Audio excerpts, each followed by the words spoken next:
데려다가 죽이란 말이야. 춥고 배고프고 힘없는 노동자들 말고 바로 당신들의 이 자식을 데려다가 현장에서 죽이면서 이 나라의 경제를 발전시킵시다.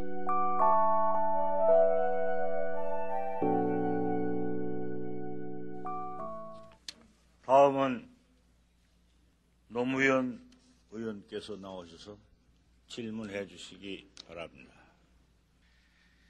존경하는 의원 여러분, 그리고 국무위원 여러분, 부산 동구에서 처음으로 국회의원이 된 노무현입니다. 국무위원 여러분, 저는 별로 성실한 답변을 요구 안 합니다. 성실한 답변을 요구해도 비슷하니까요. 제가 생각하는 이상적인 사회는 더불어 사는 사람 모두가 좀 먹는 것, 입는 것 이런 걱정 좀 안 하고 더럽고 안 입고 온 꼬라지 좀 안 보고 그래서 하루하루가 좀 신명나게 이어지는 그런 세상이라고 생각을 합니다.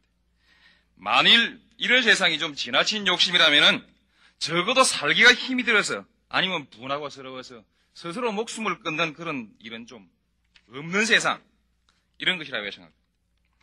옛날에는 생활고로 일가족이 집단 자살하는 일이 많이 있었습니다. 지금은 그런 일은 거의 없는 것 같은데 그런데도 스스로 목숨을 끊는 사람은 늘어만 갑니다.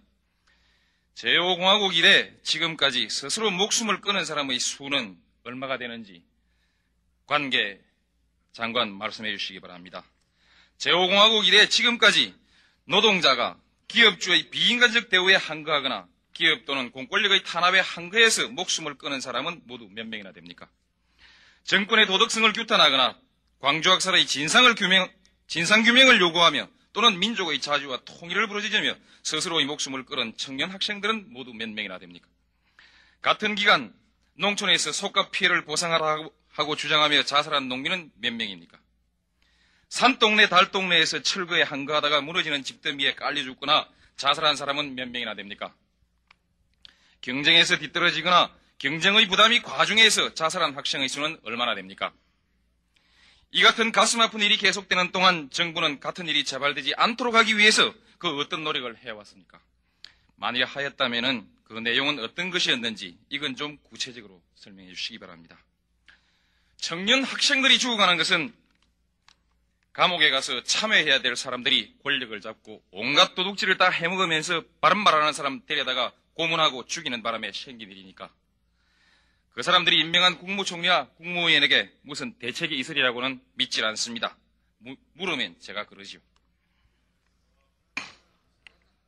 문교부 장관, 교육에 여러 가지 문제가 있는 줄 압니다. 그러나 그 중에서도 가장 근본적인 문제는 교육이 가진 자의 지배의 도구, 권력자의 정치의 도구로 전락함으로써 생긴 폐해라고 생각합니다.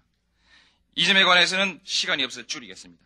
또 하나의 근본적인 문제는 노동자와 농민이 다 함께 잘 살게 되고 임금의 격차가 줄어져서 굳이 인류대학을 나오지 않는다 할지라도 높은 자리에 그리고 안 올라가도 사람 대접 받을 수 있는 세상이 되면 그런 세상이 와도 지금처럼 이렇게 어린아이들이 치열한 경쟁을 견디지 못해서 교육이 비인간화되고 어린아이들 스스로 목숨을 끊는 이런 사태가 발생할 것인지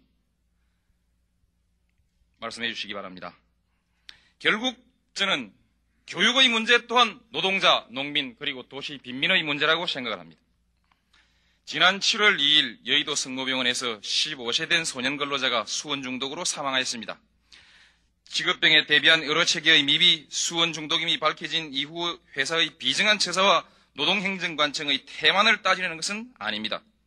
같은 또래의 제 자식놈은 아직 공부조차 힘이 들어서 온갖 투정이나 부리고 응석이나 부리고 있는 철부지에 불과합니다. 그런데 죽은 이 소년의 경우는 어떻습니까? 그 나이에 멀리 서산에서 서울까지 부모 슬하를 떠나온 것만 해도 애처로운 일인데 그런 어린아이가 귀중한 생명이 좀먹어가는 그 위태로운 작업장에 방치되고 끝내 목숨까지 잃게 한 책임은 결국 무능한 그의 부모만이 져야 되는 것입니까? 그 며칠 전에는 14살 먹는 어린 소년이 하루 11시간의 장시간 노동에 견디다 못해 자기가 다니던 공장에 불을 지른 사건이 보도됐습니다. 의원 여러분, 가만히 앉아 계셔도 11시간 다리가 꼬이고 허리가 아프시오. 과연 그 철부지를 잡아다 방화제로 처벌을 하고 나면 그만입니까? 노동부 장관, 현재 전국적으로 미성년 취업자는 몇 명이나 됩니까? 노동시간이 세계 최장인 것은 이미 널리 알려진 사실이라 다시 안 묻습니다. 한국의 산재율은 세계 몇 번째입니까? 해마다 산재로 죽는 사람은 몇이나 되고 그중 병신이 되는 수는 몇이나 됩니까? 좀 알기 쉽게 1000명을 기준으로 하면은 한 해 몇 명이 병신이 되거나 죽는가? 한 노동자가 40년 일한다면은 산재로 죽거나 병신이 될 확률은 몇 퍼센트나, 몇 명 정도가 되고 그 중에서 죽게 될 확률은 몇 퍼센트나 되는지 1000명을 기준으로 해서 역시 한번 밝혀주시기 바랍니다. 이것만은 꼭 한번 정확한 수치를 밝혀주시기 바랍니다. 내무부 장관, 전국적으로 철거의 대상이 되는 이 점은 우리 양성우 의원께서 이미 물으셨기 때문에 노점상과 철거민의 문제는 더 말씀드리지 않겠습니다. 어쨌든 이 나라 노동자, 농민, 도시빈민의 비참한 삶을 더 늘어놓지는 않겠습니다. 다만 돈 있고 힘 있는 사람들이 입만 벌리면 외쳐대는 한민족, 한동포라는 말이 과연 진실이라면 이들도 우리와 함께 고통스러운 삶으로부터 해방되어야만 합니다. 만일 그들의 고통이 돈과 힘을 한 손에 모아진 소수 특권 계급의 착취와 억압에 기인된 것이라면 그들은 착취와 억압으로부터 해방되어야 합니다. 정부는 분배구조를 개선해서 빈부격차를 해소하겠다고 수없이 약속하여 왔습니다. 빈부격차 해소 방안을 구체적으로 밝혀주시기 바랍니다. 정말 슬픈 사건, 정말 치가 떨리는 사건, 바로 대림산업 이란 정유소에서 노동자들이 참사한 사건입니다. 이제 밝혀진 바에 의하면 일주일 전부터 이라크는 공격을 예고했고 같은 날도 역시 방송이 반복되었다고 합니다. 회사 측에서는 이를 무시하고 노동자들에게 외부의 출입을 금지하고 철조망을 치고 감시인을 고용해서 감시를 했다고 합니다. 사고 당시에도 공습 경보가 2번이나 울렸음에도 작업을 강행하도록 강요했다고 합니다. 평소에도 대피하면 수당의 지급을 거절했다고 합니다. 명백한 살인 행위입니다. 파이의 크기를 더 크게 하기 위해서 이래야만 되는 겁니까? 월남전 생각이 납니다. 월남전에 대해서 온 세계가 비난을 하고 민족의 자율성을 들어서 비난하는 견해가 있었을 때 정부는 슬그머니 여론을 이렇게 조성했습니다. 월남전에 참여해서 벌어온 돈으로 우리의 경제가 발전됐노라고 이렇게 사람들을 속이려 했습니다. 바로 이 발상이야말로 돈이면은 무슨 짓이든 다 할 수 있다는 것입니다. 내 나라 백성 몇만 명이든 죽일 수 있다는 끔찍한 발상입니다. 저는 이렇게 묻겠습니다. 그런 발상을 가진 사람들에게, 파이를 크게 해야 된다고 생각하는 사람들에게, 니네들 자식 데려다가 죽이란 말이야. 춥고 배고프고 힘없는 노동자들 말고 바로 당신들의 자식을 데려다가 현장에서 죽이면서 이 나라의 경제를 발전시킵시다. 노동부 장관에게 묻겠습니다. 해외 파견 노동자의 안전 근로조건에 대해서 정부가 사전에 점검을 할 수 있는 통제장치는 있었는가요? 만일 없었다면 새로 만드실 의향을 밝혀주시기 바랍니다. 그리고 이 사건에 관련해서 적어도 대림의 책임자는 구속을 하고 정부의 외무관계 당국자, 건설부, 노동부 장관은 모두 사퇴해야 한다고 생각을 합니다. 국무위원 여러분, 아직도 노동자들에게 나누어줄 돈이 없기 때문에 부득이 노동운동을 탄압하는 것입니까? 정권시장에서 주식값이 상종가가 되면 하루 만에 30억의 재산이 늘어난다는 어느 재벌 총수가 있고 하루 이자만 7천만 원이 생긴다는 사람이 있다는 얘기를 들었습니다.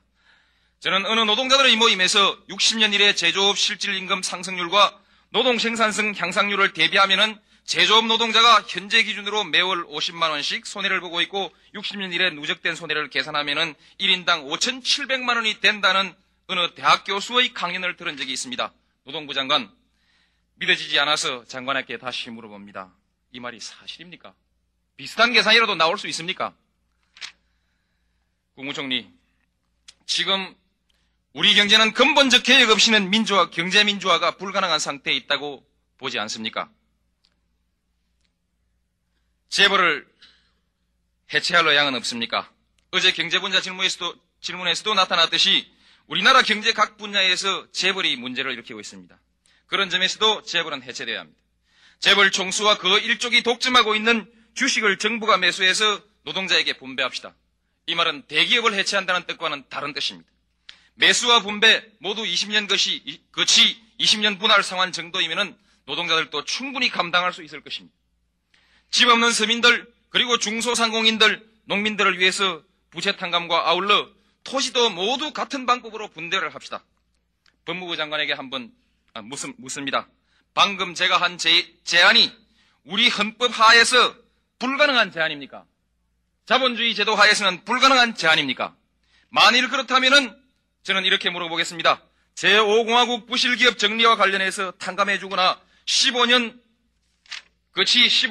상환 등으로 유예해준 돈이 6조 원이라는데 국민의 부담으로 특정인에게 이 엄청난 이익을 주는 것은 자본주의 제도하에서 허용되고 특정인의 재산을 연불로 매수해서 국민들에게 연불로 분배하는 것은 허용되지 않는다는 근거는 어디서 나올 수 있는 것입니까? 85년 국제그룹을 해체할 당시 인수자를 선정한 사람은 누구입니까? 청와대에서 인수자를 일방적으로 결정하고 재산평가도 인수자 일방적으로 하게 해서 평가 과정에서 연합철강 한 기업에서만 부정실사로 270억의 부당이득을 주었다는데 이렇게 하는 것이 진정 자본주의입니까? 부실기업 정리할 때 은행이 인수자에게 탕감해주고 이자 유예해주고 종잣돈 주고 한 정도 혜택을 주면은 지나가는 거지라도 재벌 못되라는 법 없을 것입니다. 부득이 정리를 할 양이면 하나의 제안을 합니다. 혜택을 좀 더 주고 힘이 좀 더 들더라도 그 기업 경영진과 관리자, 노동자에게 주식을 분배해줘야 합니다. 담보를 얘기하시렵니까? 담보 없는 대출이 5조 원이라는 것이 어제 보도됐습니다. 수천수만의 노동자가 담보의 능력이 없습니까? 노동자의 양심이 담보가 될 수 없습니까? 돌멩이도 참 담보가 되는데. 지금 제가 하는 주장은 공연히 한번 해보는 소리가 아닙니다. 우리 정부는 길을 쓰고 대한민국 임시정부의 법통을 이어받았다고 주장을 합니다. 그런데 해방 이후 지금까지의 경제정책을 보면은 임시정부 정책 이어받은 거 한 개도 없습니다. 제가 바로 재벌 해체와 토지 분배 등 경제개혁을 주장한 것은 임시정부의 정강정책으로 돌아가자는 뜻입니다. 그래서 민족 자립경제의 기반을 확고히 세우고 경제적 정의를 구현하자는 것입니다. 이 문제는 한국의 절대 빈곤층을 없애고 상대적 빈곤의 폭을 줄임으로써 앞으로 북한에 대한 개방에 대비하자는 뜻도 역시 있습니다. 다음은 권력형 부정의 수사와 재산 환수에 대해서 한마디 하겠습니다. 처음 저는 이 부정축제 재산을 환수해서 토지개혁에 필요한 자금으로 쓰자고 할 생각이었는데 어제 농촌사정 얘기 들어보니까 그런 욕심은 차마 못 부리겠습니다.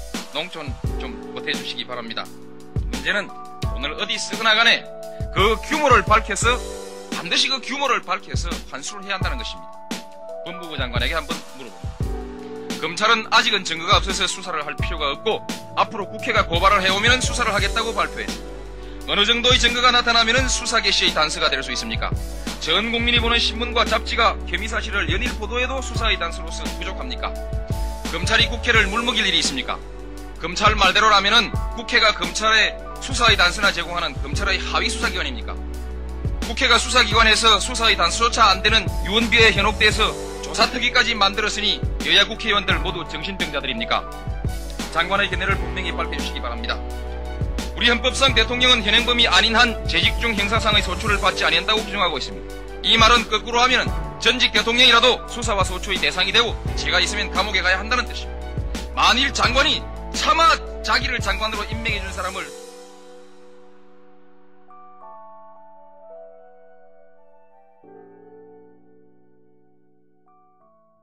그 철부지를 잡아다 방화제로 처벌을 하고 나면 그만입니까? 노동부 장관, 현재 전국적으로 미성년 취업자는 몇 명이나 됩니까? 노동시간이 세계 최장인 것은 이미 널리 알려진 사실이라 다시 안 묻습니다. 한국의 산재율은 세계 몇 번째입니까? 해마다 산재로 죽는 사람은 몇이나 되고 그중 병신이 되는 수는 몇이나 됩니까? 좀 알기 쉽게 1000명을 기준으로 하면은 한 해 몇 명이 병신이 되거나 죽는가? 한 노동자가 40년 일한다면은 산재로 죽거나 병신이 될 확률은 몇 퍼센트나, 몇 명 정도가 되고 그 중에서 죽게 될 확률은 몇 퍼센트나 되는지 1000명을 기준으로 해서 역시 한번 밝혀주시기 바랍니다. 이것만은 꼭 한번 정확한 수치를 밝혀주시기 바랍니다. 내무부 장관, 전국적으로 철거의 대상이 되는 이 점은 우리 양성우 의원께서 이미 물으셨기 때문에 노점상과 철거민의 문제는 더 말씀드리지 않겠습니다. 어쨌든 이 나라 노동자, 농민, 도시빈민 이건 좀 구체적으로 설명해 주시기 바랍니다. 청년 학생들이 죽어가는 것은 감옥에 가서 참여해야 될 사람들이 권력을 잡고 온갖 도둑질을 다 해먹으면서 바른 말하는 사람 데려다가 고문하고 죽이는 바람에 생긴 일이니까 그 사람들이 임명한 국무총리와 국무위원에게 무슨 대책이 있으리라고는 믿질 않습니다. 물으면 제가 그러지요. 문교부 장관, 교육에 여러 가지 문제가 있는 줄 압니다. 그러나 그 중에서도 가장 근본적인 문제는 교육이 가진 자의 지배의 도구, 권력자의 정치의 도구로 전락함으로써 생긴 폐라고 생각합니다. 이 점에 관해서는 시간이 없어 줄이겠습니다. 또 하나의 근본적인 문제는 노동자와 농민이 다 함께 잘 살게 되고 임금의 격차가 줄어져서 굳이 인류대학을 나오지 않는다 할지라도 높은 자리에 그리고 안 올라가도 사람 대접 받을 수 있는 세상이 되면 그런 세상이 와도 지금처럼 이렇게 어린아이들이 치열한 경쟁을 견디지 못해서 교육이 비인간화되고 어린아이들 스스로 목숨을 끊는 이런 사태가 발생할 것인지 말씀해 주십시오. 니네들 자식 데려다가 죽이란 말이야. 춥고 배고프고 힘없는 노동자들 말고 바로 당신들의 자식을 데려다가 현장에서 죽이면서 이 나라의 경제를 발전시킵시다.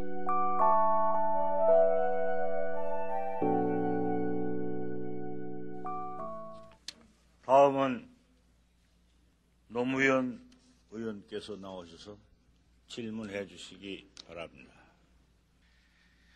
존경하는 의원 여러분, 그리고 국무위원 여러분, 부산 동구에서 처음으로 국회의원이 된 노무현입니다.